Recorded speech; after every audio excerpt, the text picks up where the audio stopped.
One of the main motivations for using a synthesizer is its ability to create sounds ranging from the familiar to those that cannot be created by any traditional instrument. Similarly, some synthesizer modules make it possible for the composer or performer to create strings of notes that may be impossible to play by hand. The most common tool for this is a module known as a sequencer.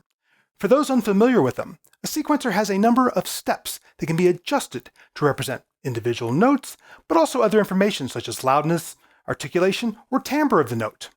The composer-performer sets the values of these parameters ahead of time and then uses either an external clock from another module or often a built-in clock to step through the sequence of notes over and over again. The ARP Module 1027 clocked sequential control featured 10 steps or positions with controls to set 3 different voltage output settings per position. It too could be stepped through its positions using an external trigger or by using its internal voltage-controlled clock with a pulse repetition frequency that could go from 20 steps or beats per minute to 400 steps per second, well into the audio range.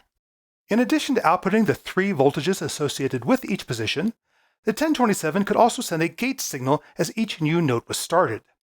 The pulse width of this gate is set either by a front panel control or a separate voltage control input.